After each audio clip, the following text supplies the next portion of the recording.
Europe boasts immense talent and ambition. Yet startups often face fragmented regulations across nations. Andreas Klinger, founder of Prototype Capital and former CTO of Product Hunt, is championing the EU Inc. initiative. Because it's very easy to say everybody in Brussels is an idiot and doesn't know what startups need. Yes, but doesn't really work. A movement to establish a standardized pan-European corporate structure. The EU Inc. initiative has quickly gathered momentum, gaining widespread support from over 13,000 tech leaders, venture capitalists, and policymakers. Join us as Andreas Klinger outlines the vision for EU Inc.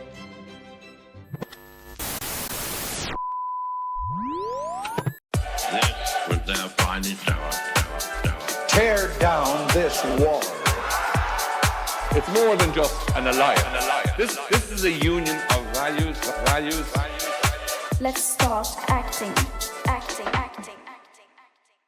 This show is not investment advice, and the hosts of this episode may be invested in the funds and companies featured. Welcome back to the European VC podcast. As always, we're here to connect and champion European venture. And I have someone with us who has truly done that because we're talking to Andreas Klinger from Prototype Capital and, of course, EU Inc. today. Let me just say one thing. Europe is bursting with talent. We all know it. We're seeing innovation, ambition everywhere. But we also know that, unfortunately, too many founders are being kept back by a fragmented national regulation ecosystem, which is slowing down our startups and, of course, complicating a bunch of scaling that we would wish would be a lot easier.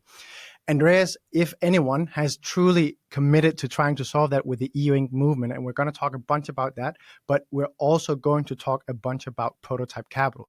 Andreas, let me just say congratulations on being a finalist in the Achievement of the Year award at the European VC Awards. Thank you very much. It's an honor. So that was my long blurb here. I'll try not to talk too much the rest of this conversation. But before we start, Andreas, let me just ask you, who is Andreas Klinger and Prototype Capital? Yeah, so I have a very long, very confusing CV. I was founder of multiple companies in Europe, but I think the more interesting and short version is I was founding team and CTO at Product Hunt. We sold to AngelList. At AngelList, I was VP in a few teams, among others in the crypto division called CoinList and a few others. And then afterwards, I was CTO at an online accelerator called unpack, which was very popular during COVID. And I have been investing on the side for the last 4 or 5 years through an so-called microfund solo GP vehicle, which I'm now getting into the third fund, and I'm now finally doing this full time, which is a big change for me. But yeah, that's basically, I think, the high level summary. I did startups here in Europe, worked in San Francisco, and during COVID, I moved back to Europe. I got to ask you a question, and this is a bit of a curveball. I am very split when it comes to doing venture not full time. Some would say absolutely not doable. Either you're an asset allocator and you take that responsibility serious and you are full time, or you're not. But then there's the other very contrasting point with that, which is there's nothing as powerful as someone truly embedded in the ecosystem, someone who's moving around, making waves in their own swim lane, and for that reason, building a network and respect from so many that will then want your capital. And for that reason, as long as it's a small thing, you can definitely do it on the side. What's your take there? How have you been talking to LPs and others about it? I mean, I'm in a lucky position that my first fund worked really, really well. My second fund too. So I'm not getting as much backlash on this, at least in the past. My personal POV on this is it depends what your game is. And I think this is what most VCs do wrong. They think of VC as one strategy, one game that everybody playing. But in reality, every good VC usually is a very different game.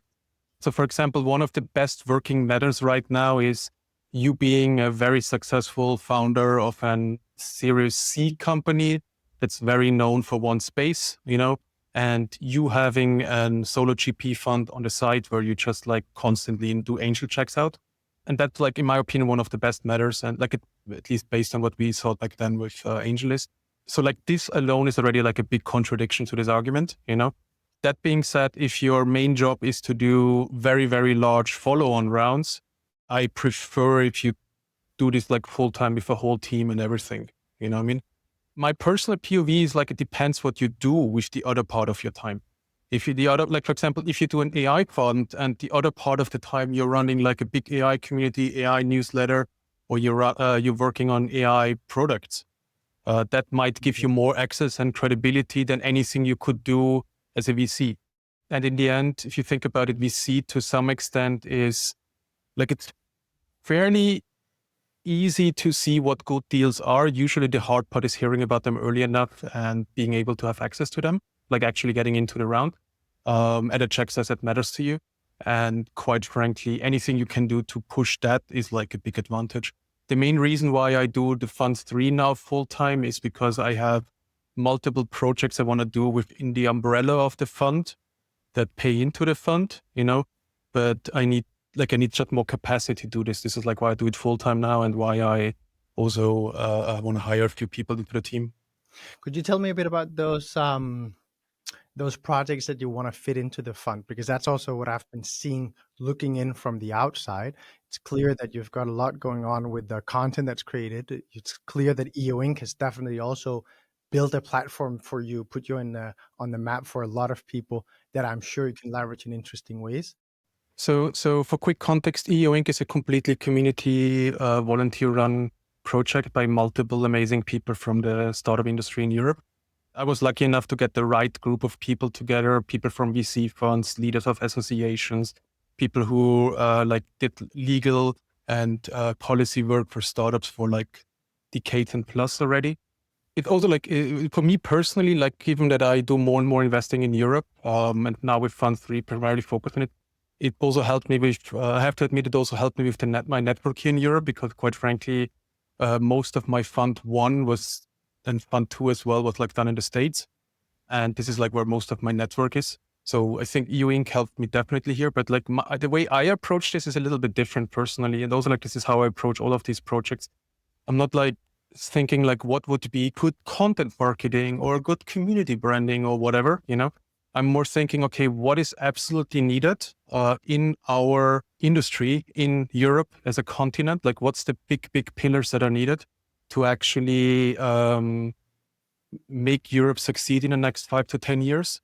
And then I work from there backwards. Ideally, what I try to do is I try to have like bias to action in the sense of like, it's better to just do something in a bad way than over strategize and then never launch.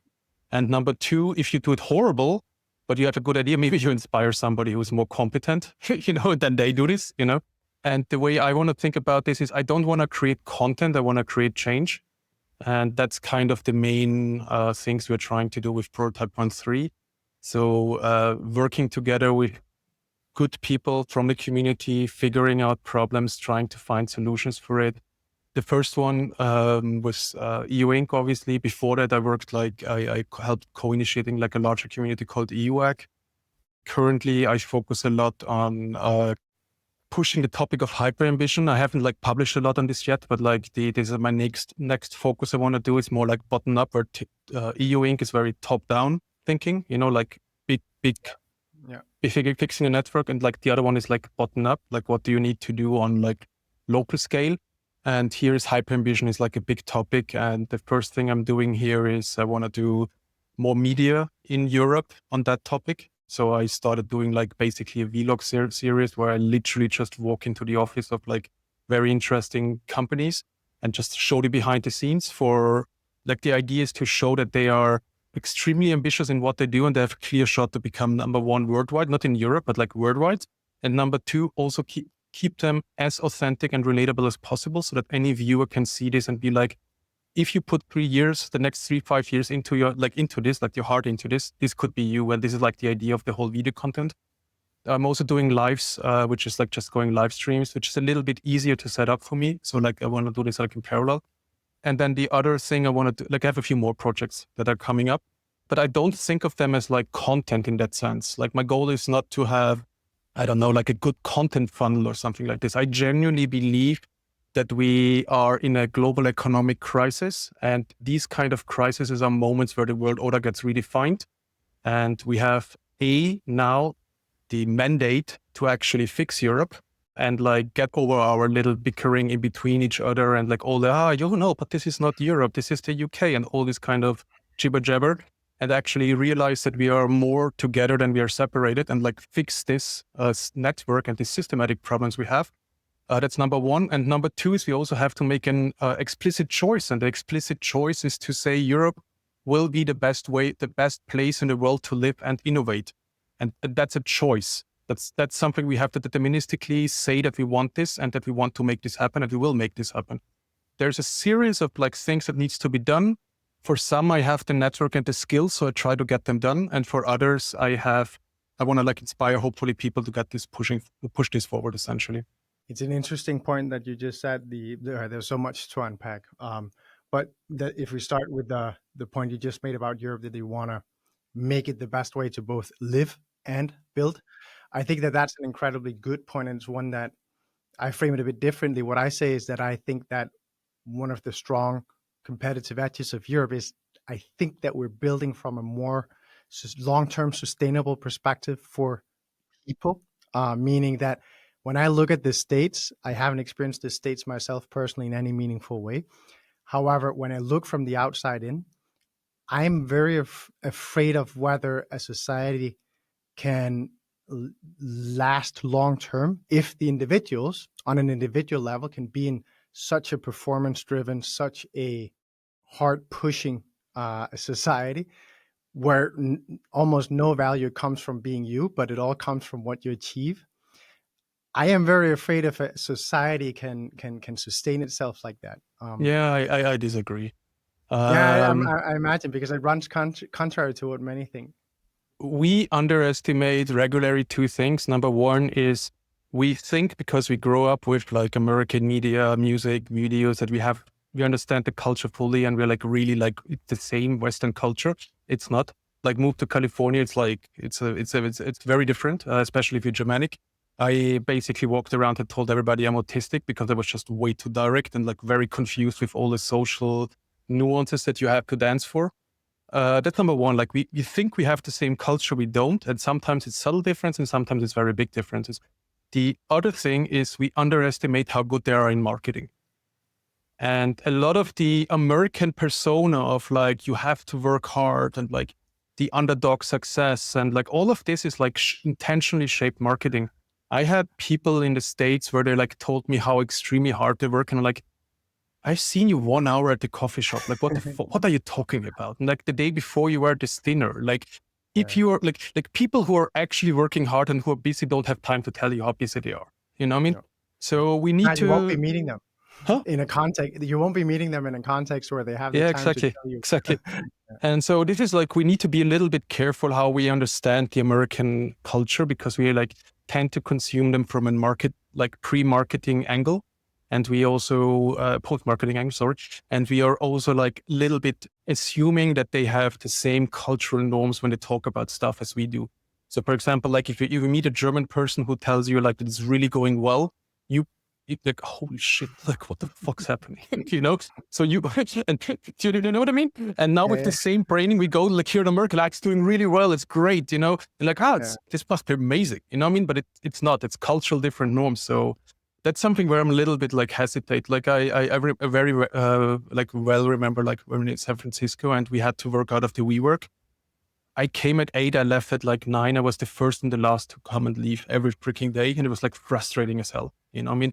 And I can easily set up like a insane, cracked, hardworking team in Vienna, in Munich, in Stockholm, like in London, way easier than I could do this in San Francisco. Most people in San Francisco will leave after a year and jump onto the next opportunity. If you really want to like quite frankly, you could easier set up like a hard working team here than in the States right now, in my personal opinion.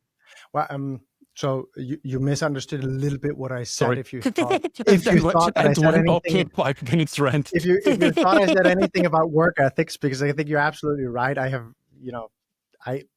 I know that all the people I ever engage with and everyone I know is working their asses off. There's no one that works more in the same hours, because there are no more hours in the work week. It's just not doable. So it's not about how much do we work, how much do they work. I see consistently from any country, everyone bashes on their own country.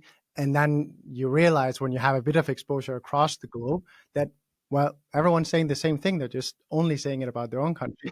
Fact of the matter is, we all feel that, well, the average person is not working as hard as I am. We all say that we're ourselves working super hard. So I really honestly think that my point was only what values do we espouse as a culture and as a society, and how clearly do we do it? I think that there's a performative side to the US culture that's dangerous, and I see a lot of cracks in the US fabric of society that I think are starting to show that I think we might be able to avoid here in Europe. I mean, they have we can let's not it's European VC fund, not only talk about America, but my personal take on this is they have two big issues. Issue number one is that because they have a first past the post voting system, they are automatically going into a very bipolar state of almost camp fighting between very big groups of people, and then every 4 to 8 years they flip almost like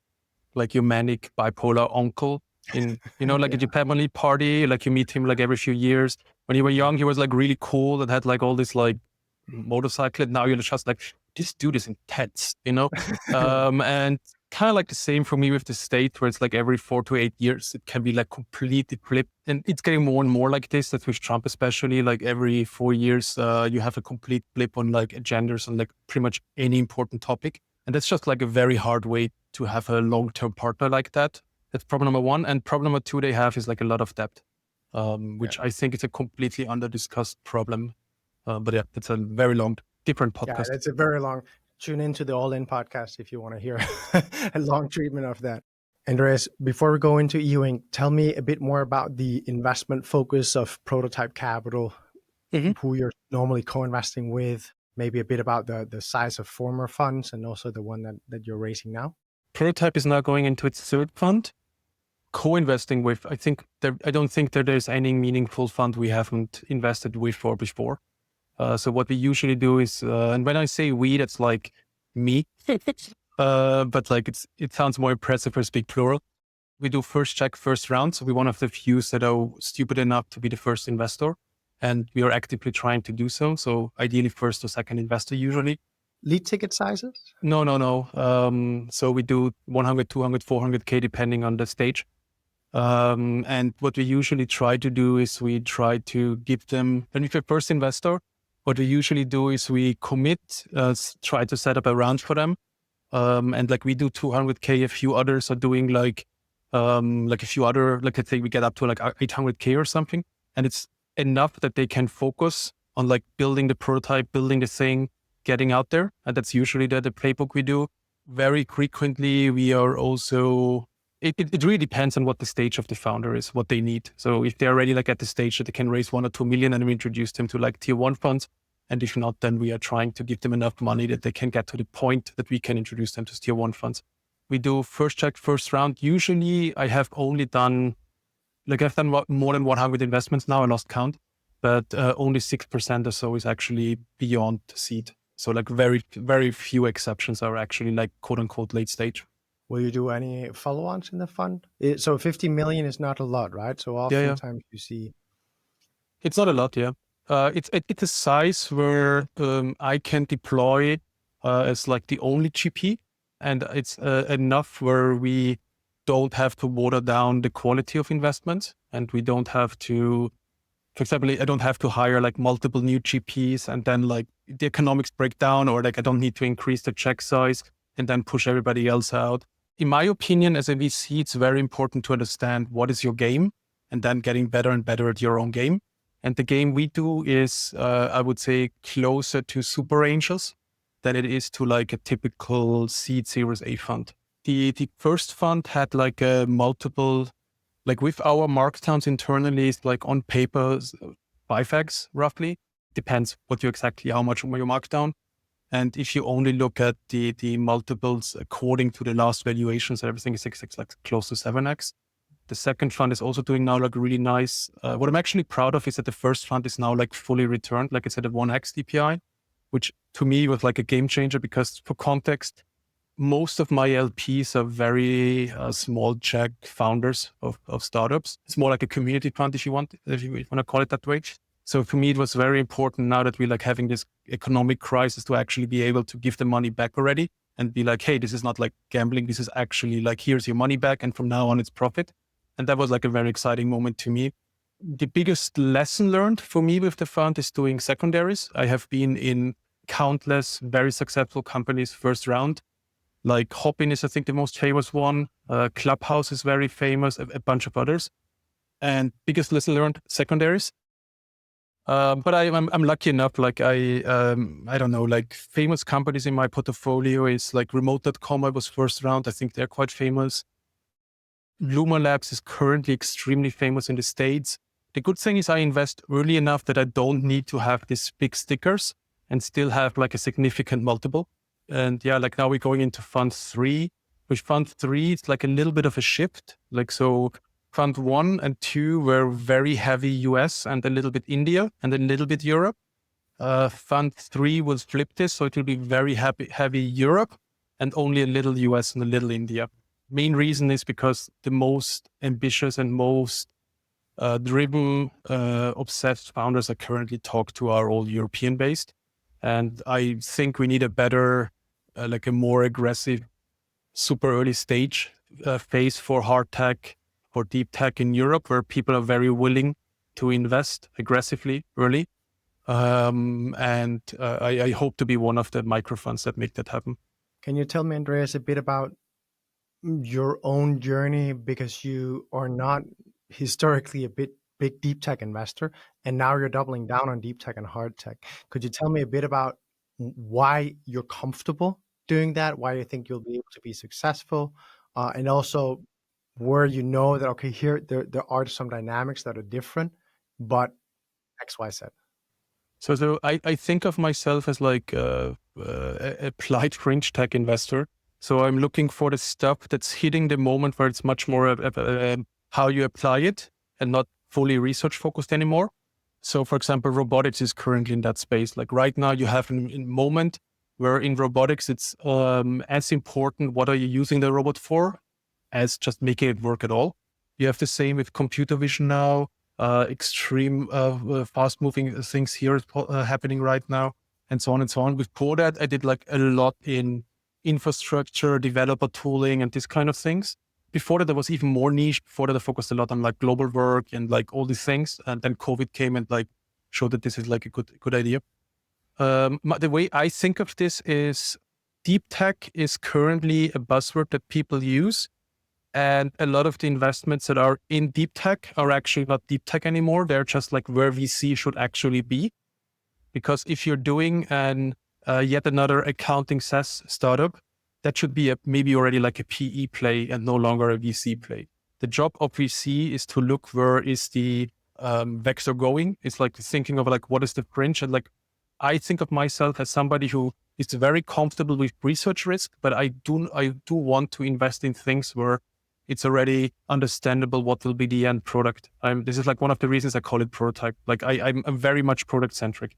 So, for example, I'm very comfortable investing in like right now manufacturing, robotics, and a few other things. Like my last investments are stuff like high performance EV motors, manufacturing networks, high performance browsers for AI agents, robots for supermarkets, energy specific stuff there and there. But like none of that is like, there's obviously like a research angle to it, you know? And there's obviously a lot of things you have to figure out. And it's like, if this it's not like a done thing, you know, it's not like just about deployment.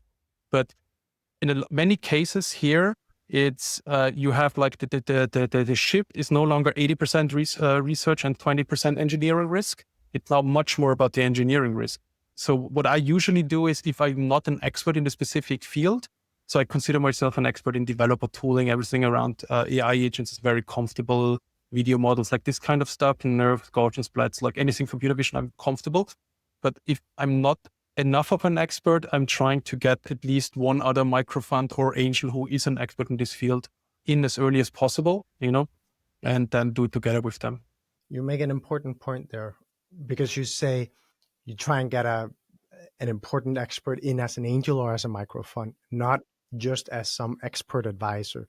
That's what I have sometimes not liked when I see how new deep tech investors or crossover deep tech investors think about investing in this space, that they rely a bit too often on good names that advise to the fund but don't have real money at stake, or that just advise on the individual deal or due diligence level, where I'm a bit like, oh yes, but No, I also have I lost this very early.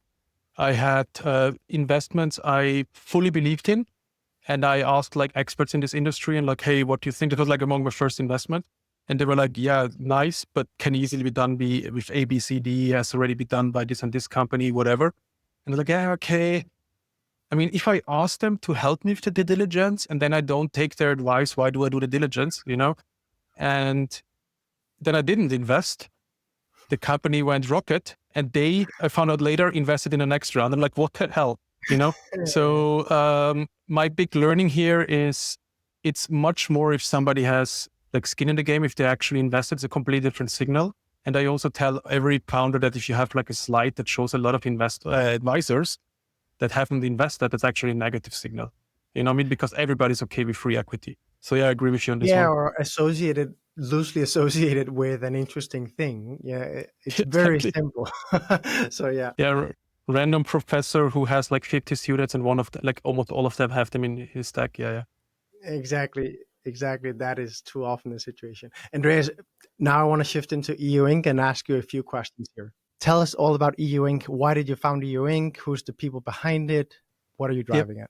So EU Inc. is like on a very high level, it's the idea of creating a pan-European legal standard, a legal entity standard. So if you're, for example, from Germany or like the GmbH or like the UK, the limited, have like this kind of company former like entity type in every country in Europe, and standardize enough of corporate law so that you can do centralized online registration, incorporation, and then very quick investments through standard documents and so on and so on.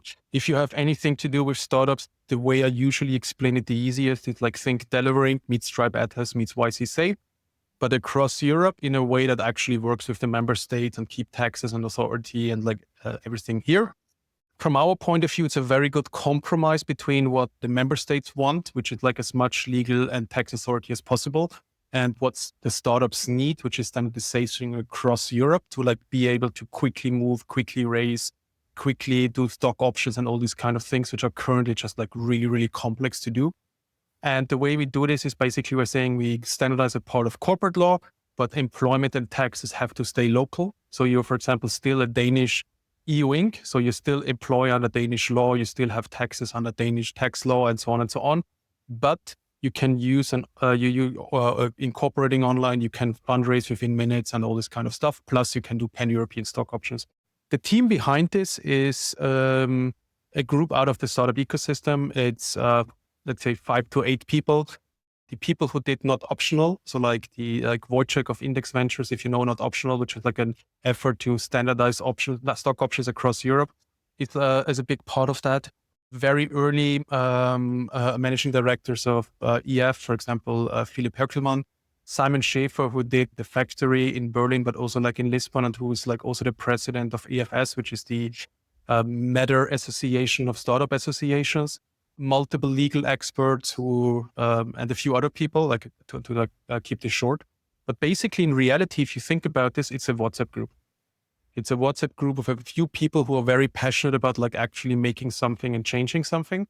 And the one thing we did is we didn't only want to do like a petition and then be like, hey, look, everybody's for this, like Paul Graham, Patrick Collison, like the founders of Wise, of Volt, of Bold, like all the big names are for this, like please do, and like hand over like a to-do list and like, hey, Brussels now do, We wanted to go a little bit further because a lot of this is like about the details, how you implement this. And even if you have the same like priorities, even if you just like stack rank it differently, you have a very different outcome in this kind of problem because it's so extremely complex. So one thing we did is we went with the best legal teams in Europe for startups like Auric, Burden, a few others, and did like a very big deep dive into what's like how this could actually look front to back, like how would be the setup, like what is the existing EU law that would support it, what would the changes be needed, and so on and so on. and how can we keep the surface area of change as small as possible. It's like 80, 90 pages in total. We open sourced it, got like several hundred contributors to this, and handed this over to Brussels. And now we are like in a weekly, maybe bi-weekly process with them of figuring out what's the right implementation of this. Tell me, Andreas, because this process is not a usual process, so to say, for something to get on the map of the union and the commission, and it's not the way that we've normally seen associations be formed. It tends to go in a very different, more systematized manner. There's not many places where you say where you describe it as it's basically a WhatsApp group, and then a movement arose from that. Could you reflect a little bit on, or maybe draw out some learnings for others, that because we all know there are so many issues to come to grasp with. Could you tell me a bit about the learnings from that and what you would entice other people to do that get inspired by the EU Inc. movement? Pick a good slice. Like, it's kind of like with startups, like niching, kind of like figure something that is like small enough but creates very high leverage. The associations have a different job. The job of the association is basically to be like a bridge builder. Like, the job of the association is to show all the problems, create all the network, get to know all the politicians, and like transport like a whole list of things that need to be done. The thing you can do with these kind of like topic specific movements, I would say, is you can pick a very specific problem and try to get like the right people to operate it. And like make decisions, and then also like be narrow enough that like people are like yes or no if they like it. And it's not like the whole catalog of things, it's like one specific thing. And then the other thing you can do by niching is also being very specific in your implementation, like request. So not just like, hey, here's like 80 things that suck in Europe, please fix, but like, hey, here's a very specific problem and this has like a very big impact. But if we do A, B, C, and D, we could actually like create a huge leverage. So niching would be number one, and being very intentional about this. Number two would be to get the right people involved, which is, I think, very, very important. And then number three is understand that public support is your main currency. We can do like a whole podcast about like learnings about politics itself, or policy itself. But TLDR, it's closer to meme culture. That it would be to normal business building, if you think of this. It's much more, it's very, very important that you actually are, as a politician, your job is to almost like filter and see where there's enough political will to actually make something happen, and then focus on those things where something is actually possible. The thing you can do with public buy-in, with like public support, is to show that there is an actual will and push and momentum to make this happen, so that any politicians who like agrees on this, and like quite frankly, like most of them do, can actually see that there's enough currency if you want to actually use afterwards, So number one, niching. Number two, as public supported as possible and like out there and as public as possible. Number three, which I learned a little bit late in the whole process, is pick stuff where you can work with ideally only one group on the other side if possible.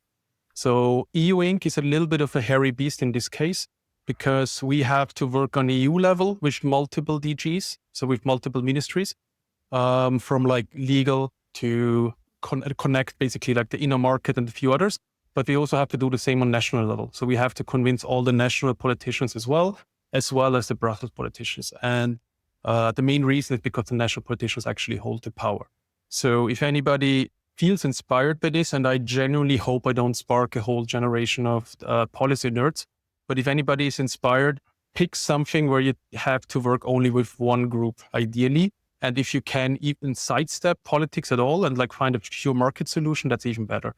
But there's plenty of a list of like things that can be fixed. I might like kill the scope of this podcast, but there's like a few things, like let's say like a handful of things. If we fix them, Europe would at least 10x be better. I'd love to ask you about the public part, creating a public movement, because you have, of course, more than 13,000 endorsements behind the EU Inc. movement.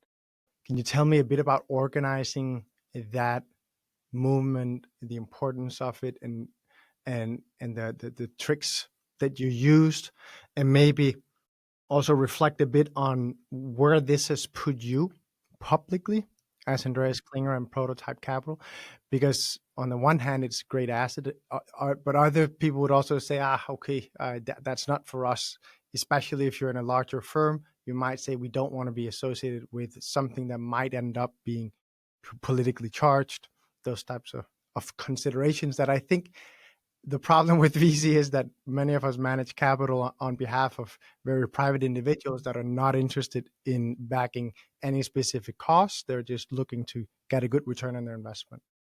Yeah, yes and no. I don't think that the job of a VC is to only get good return of investment. I mean, ultimately, yeah, great, but to do this very frequently, you have to be known, and you also need to fix the macros in that system you're actually working in, the macro and the micro, actually. So you can't just be like, hey, I just want to invest, because if you have absolutely no profile, if you have absolutely no impact in the industry, if you have absolutely no surface area, and you have no opinion on your own, how the hell are you going to make the best investments? So I don't think that would even be possible. That being said, I don't think of EU Inc. as like a political thing personally. I think of it as more like an administrative thing. So there is certain complexities we have right now in the legal setup of Europe, in the policy, like how you do business in Europe. And those need to be simplified. And every member state in the European Union agrees that the Brussels' job is to figure out those solutions, and make business easier. And what we did is we were like, instead of like hoping that Brussels magically has this right solution, we were like, nope, let's get the best people, get the associations, everybody like contribute and give them a very specific solution that we think is correct. And very happy, open to feedback. If anybody has like critique on it, very open to it. But so far, it seems to be the best solution that people came up with. And in that way, for me, it's not really like a political thing. It's more like a business thing. It's just like an area of business where you need to get the government also almost like out of the way by standardizing. So far, every firm in Europe, especially the big ones, was completely extremely supportive. Every one of them, every association has signed it. Every big firm has signed it. We have like even like multiple communities who have signed it. I completely agree with you, right?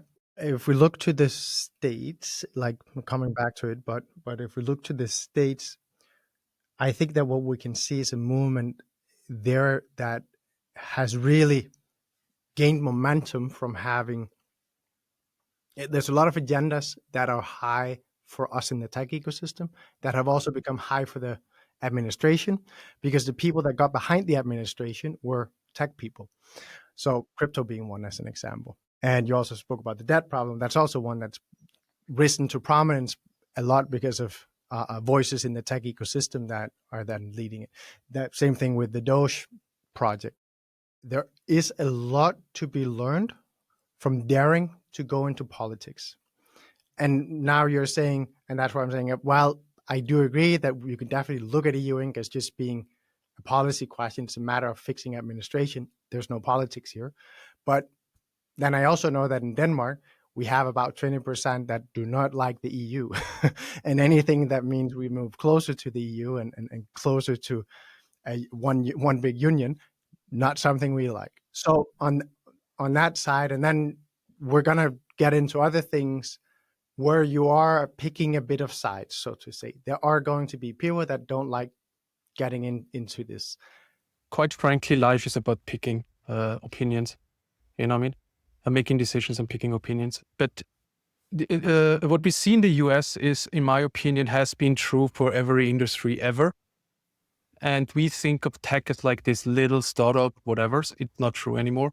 Startups and tech is like a huge industry, and the States and China show it's the most important one. Like as Mark Andreessen famously said, software is eating the world. Founders and the people running the biggest companies in your country are actually getting involved in politics is it's a story as old as time. You know what I mean? Like we had this in Rome, in ancient Rome. Like this is nothing new by itself. That those people are starting getting more involved in politics is not. This is not surprising. It's not tech innovative. It's nothing special. This has been true for every industry since forever. Regarding Europe specifically, your argument, like we're not pushing for EU federalism. Personally, I think that our biggest global competitors, the US, China, and India, and so on and so on, are like very, very large blocks that are fully unified, and now in the current time, especially when those blocks are acting more and more in their self-interest, any little block will be a playground, another player, period. Like Denmark on its own is a playground, not a player. Europe, united, federalized or united, doesn't matter, is one of the most important blocks and is a player. In the current time, like as much as the idea of like everybody being its own little thing and I don't know, somewhere between anarcho to libertarian, I don't care, like all these ideas are great. It doesn't work in the current time, and it doesn't work if the trade in between these units isn't as efficient as possible. And right now in Europe, it's not. And the other way to think about this is you said like 20% are against the European Union. Yeah, great. That means 80% are at least not against it. Most likely many of them very for it. And quite frankly, we have like this tendency of like talking negatively about the European Union. If you look at like the current trend is extremely positive. In so many countries, you have like a very, very strong pro-European mindset right now. Like there's multiple countries who want to join the European Union. There's multiple countries regretting leaving the European Union. So quite frankly, we're in the European Union is a surprisingly good position. Although from my point of view, it's set up in a way that it's almost like intentionally weak. Like it's intentionally set up in a way that the member states hold all the control, the famous veto power and all this kind of stuff. Personally, I think the European Union is doing extremely well, surprisingly well.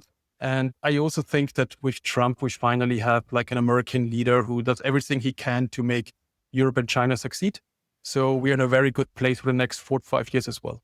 I often think about that, exactly the point that you just made in the end, that EU is almost set up to avoid ever having a dictator that can sweep the whole system and make something absolutely irrevocable. And that is why we've had peace for as long as we have. But it's probably also what's going to be a big hindrance going forward if we don't find a way to fix it. I do think that there's something incredibly inspiring with the EU Inc. because we've been wanting to do this for so long and we haven't found a good path. But now it seems like we might actually be finding it, which I think is incredibly important. And I think that the learnings that you described before with the finding a niche, making sure you get public backing, and then picking also probably that's a good point, picking an issue that you'll only have to deal with one entity on the other side of the table instead of all the member states and so on.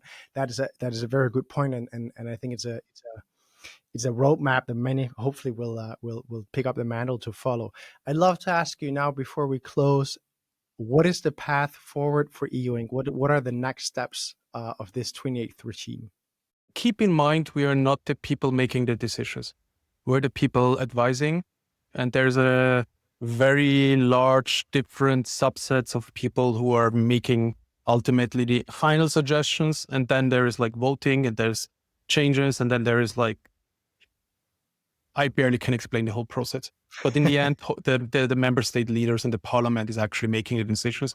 But what I'm trying to say is, to some extent, we are like rain dancers. Like we are on the outside doing stuff, and we are hoping that causes the right things, and we're trying our best. So I cannot give you a definite like timeline. I can give you very high level thinking. The current ambitious goal is to have the first EU Inc. by 2027. There's a pro to it. The pro is that this is very quick. The con to that is that also could mean that they want to do some compromises, which hopefully none of them are like bad for like the main goal. The main thing that Brussels needs to do, from my point of right now, is they already made they call it the 20th regime. So like the 20th regime is like cloud computing, and EU Inc. is like one specific SaaS app. So it's like kind of like the way how you do it and the actual thing, They want to make a pan-European legal entity through the 20th regime is like the number one goal, that the first one they want to ship, and it's also like the one where they have the most leadership support. From our point of view, the next thing that needs to happen is that it's actually moving to president level, and that this becomes like very clear, like, let's get everything out of the road and make this one properly happen. The big issue you have in Europe is almost anything that's substantial, you have to get a voting by every member state. And that will be the next phase. if this doesn't work for whatever reasons, like some veto or whatever, the fallback is what's called an enhanced cooperation, which basically means that a subset of member states will say, yes, we want this, and we'll do this facilitated by the European Union. And then if this works, like more and more will join. It has been done already a few times with other things. So it's not like a crazy new idea or something, like quite normal approach. And so, yeah, this is basically like the steps, and the ideal timeline right now is, let's say, end of 2027, the first one incorporated. From my point of view, it needs to be done right. The benchmark is the SE, which is the public company, like stock market company of European Union, which needed 30 years to actually ship. So if we manage to do this until 2027 or even 2028, we are like a 10x. So that's great. But obviously the sooner the better from my point of view. What are the best next steps that we as the venture ecosystem can take to move forward on the many different agenda points that people might have? My point here being, with the EU Inc., you've mapped out one way to do it, one pathway to get something through. With the EU Act, we have a new movement. With the Startup Coalition, we have another new movement in the UK that are also eyeing the prize here in Europe and getting to do more here in Europe. You have the Brussels House in Brussels, which is also interesting, by the Norsken team, which will hopefully be a good landing pad for many. What are you seeing as the most meaningful steps that we different people in the ecosystem can take? This is like a full 11-page blog post, and I'm not even making this up. I wrote one, and it was like 11 pages, and then I was scared to publish it. And I promised myself I will break it down smaller. On a very high level, I think there is multiple things, but like to give give arcs, but basically think through the arc of like what startups need. And these are usually the systematic issues that we have to fix. And then think through, what do you need to do to improve the 5 people around a very ambitious young person? Like, what are the things you can do here? You know, how can you create like very high ambitious goals, connect them with very high ambitious peers, and make sure that they're meeting every day the most intense, most cracked people possible, you know, and like make it a normal thing, because in reality, you don't need a city with several tens of thousands of tech people around you. You need 5 people, maybe 20 people around you that you meet very frequently, that are as ambitious as you, if not more ambitious. And usually those are the sparks of really, really successful people and companies. So yeah, that would be my 2 main arcs. One thing I would like to do, everybody, is no more reports, please. Unless you're coming up with really fundamentally new data, like shout out to Draghi and a few others, or like a really good in having authority, please no more reports, no more white papers. If reports can restart an economy, Europe would be already market leader in everything, okay? Like, we have enough reports, like action, not words. This is like my main request if you're looking for something you want to pick. Let's close the EUVC podcast, which is, I'm very mindful, only words. Let's close that on this point. Exactly. we really have to have more action than words. I could not agree more, though. I am frustrated every day by both the amount of reports and newsletters and everything we're receiving, but on top of that, also the lack of bias for action outside of the actively pushing startup founders that we have in the ecosystem. I really would wish that we could get a bit more bias for action into the rest of our society. So personally, I think of like content like newsletters and podcasts as like a very good tool for self-selection, because you're creating these ambitious people around those news sources very frequently. So I didn't mean to subtweet you in your own podcast in this moment. Everyone, I hope you enjoyed this episode as much as I did. Andreas, thank you so much for joining me for this podcast and for joining us at this summit, both as a finalist at the Achievement of the Year and, of course, also as a speaker. Thank you very much for having me. This was their finest hour. Tear down this wall. It's more than just an alliance. This is a union of values.